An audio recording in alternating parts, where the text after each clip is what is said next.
Hey everyone, Mark Meckler here, president of Convention of States, and we decided we had to go live today to cover President Biden's disastrous attack on the institutions of the federal government. And let's be clear, that's really what we're talking about here is he is delegitimizing the institutions of the federal government. This is a prime tactic of Democrats. If they don't control an institution, then they delegitimize. And so what he's done is he's gone after the Supreme Court, primarily in this instance.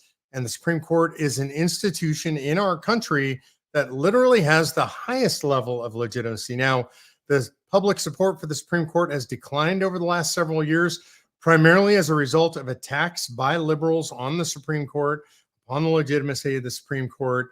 But we should take this for what it is and understand in no uncertain terms, this is an attack on the legitimacy of our institutions of government.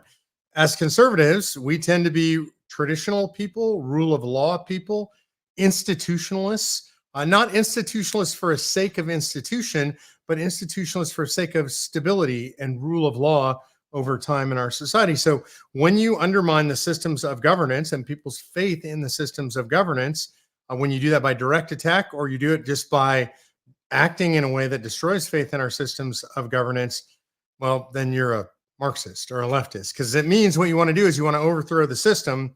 Essentially, you want the people to be dissatisfied with the system. You want them to replace it with something else. And that's really what Joe Biden's doing here. Now, I want to be clear when I say Joe Biden is doing that.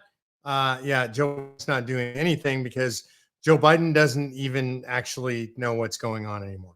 And I think we're all pretty clear that Joe Biden doesn't know what's going on anymore. His brain has turned to pudding. I would say I don't mean that with any disrespect, but at this point, I do have grave disrespect for the president of the United States.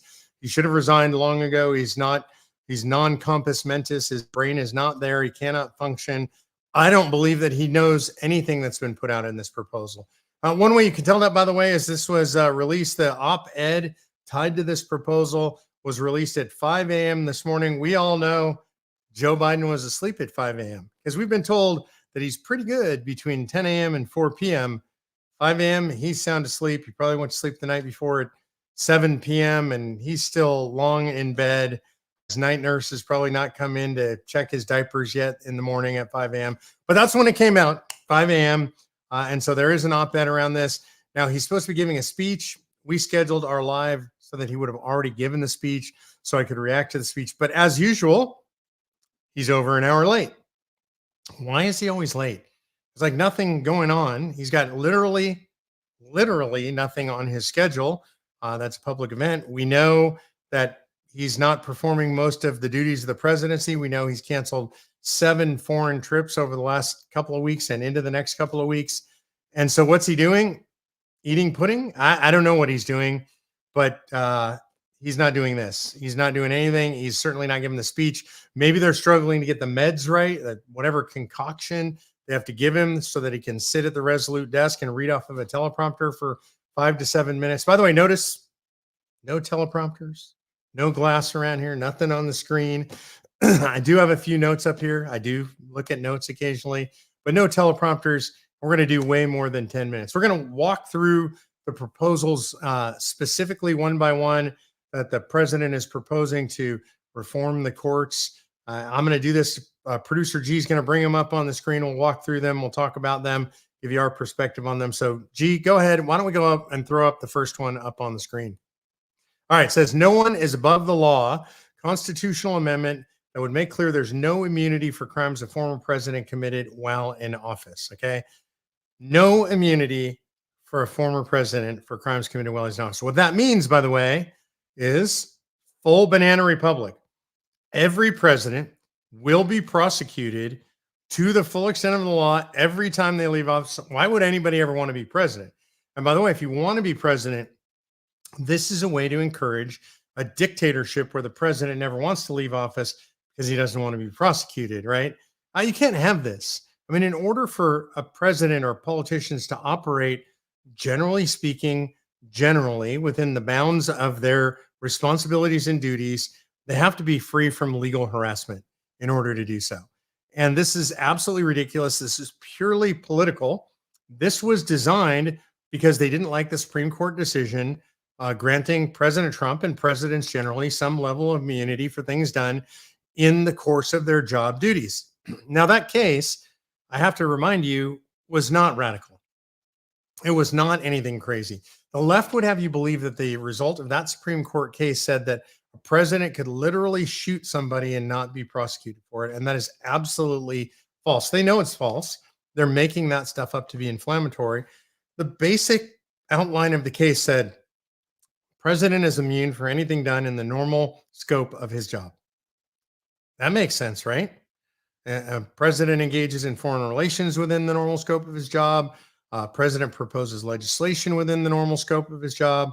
President runs the executive branch within the normal scope of his job. Things that are normally within the scope of a president's job, complete immunity. Second, they said there's going to be an area that's sort of a gray area.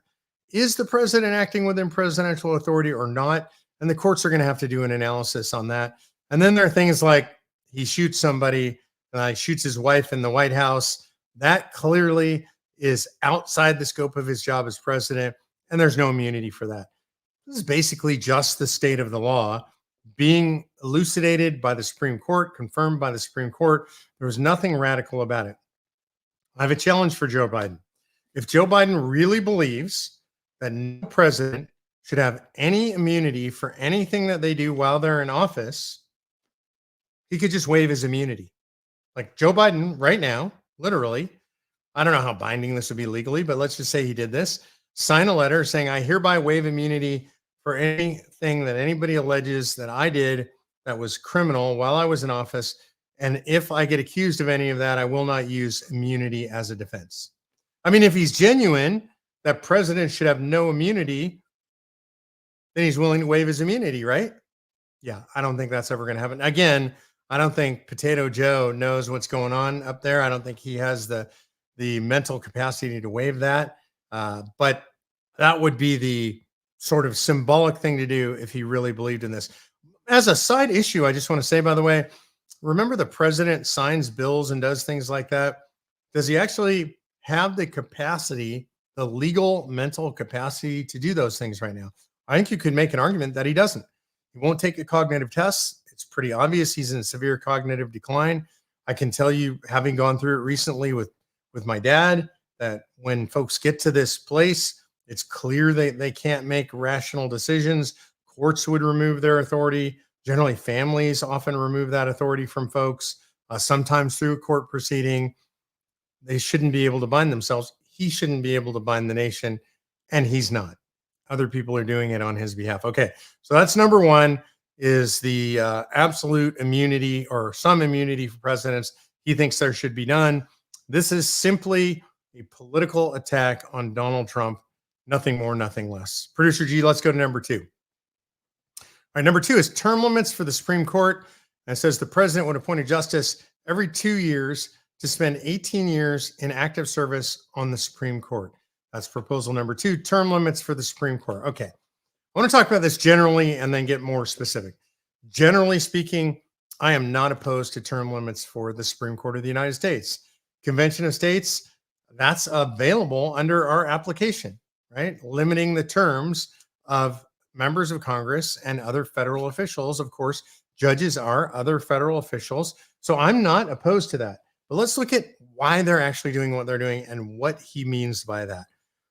If we were to do term limits, and by the way, he's just proposing it. It sounds like he thinks Congress should do it. And I think Congress probably has the authority to do that.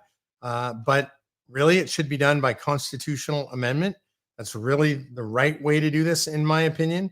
And so I would propose, if you want to limit the terms of Supreme Court justices, do that by calling an Article 5 convention, which is what we're doing. But why is he doing it? What does he mean by it? And the reason he's doing it is because there's a significant conservative majority on the court right now, and he is attacking that conservative majority. So what he wants to do is set term limits that would immediately force the conservatives on the court, or a chunk of them, to have to step aside or to limit their terms. And I would propose that the only real way to impose term limits, the only reasonable way, is to say that you grandfather in anybody who's already on the court. If there's somebody's on the court and then you impose term limits, those term limits don't apply to the folks already sitting on the court, because when they were appointed, there were no term limits. And if you do that, then it doesn't provide any partisan advantage. It's not an actual attack on a partisan advantage on the Supreme Court or conservative advantage on the Supreme Court. It's just saying, hey, we'd like different ground rules. And we think 18 years is long enough to serve on the Supreme Court. I don't necessarily have a problem with that. I do have a problem with the fact that he is doing it for partisan political advantage.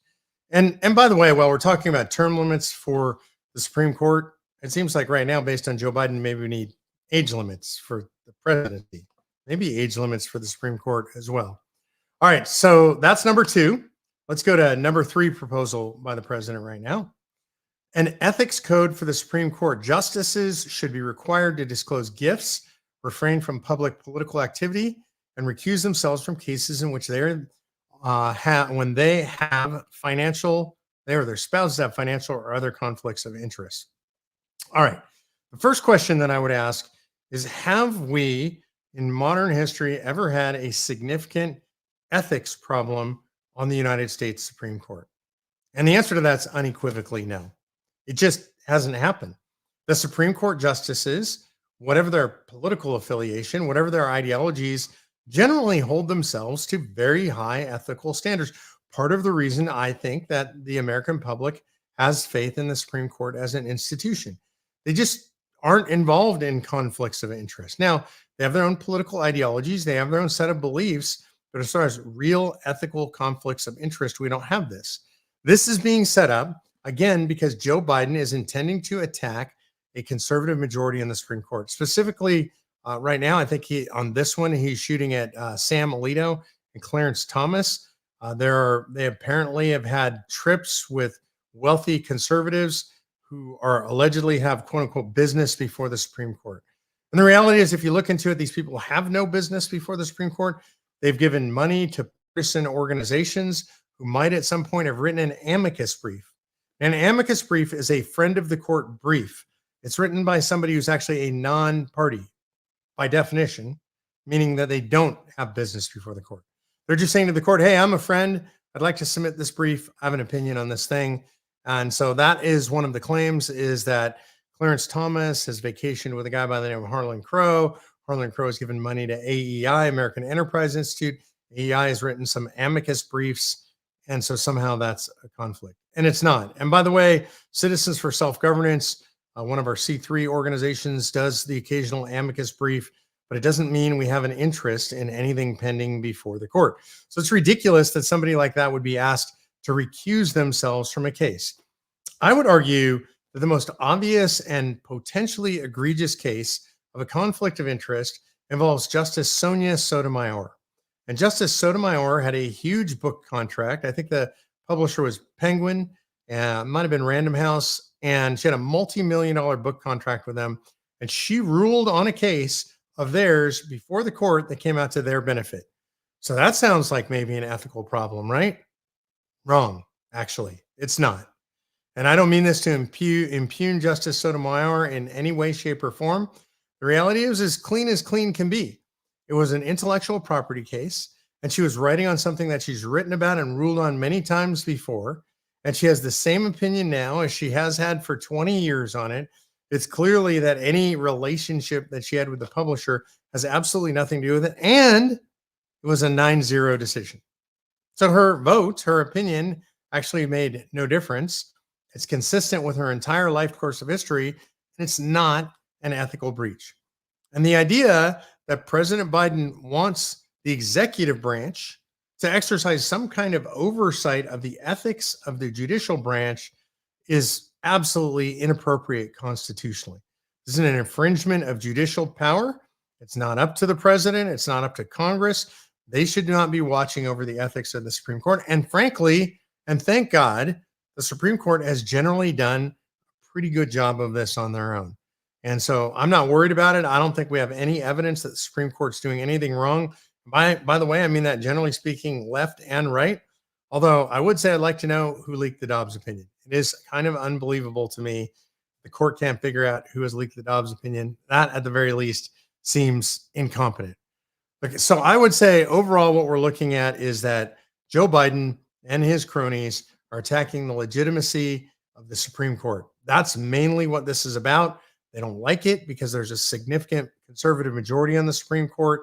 If this was a liberal Supreme Court, none of this stuff would be being proposed because they would like all the decisions coming out of the Supreme Court. Maybe what we should do is we should ask Joe Biden to debate a conservative opponent.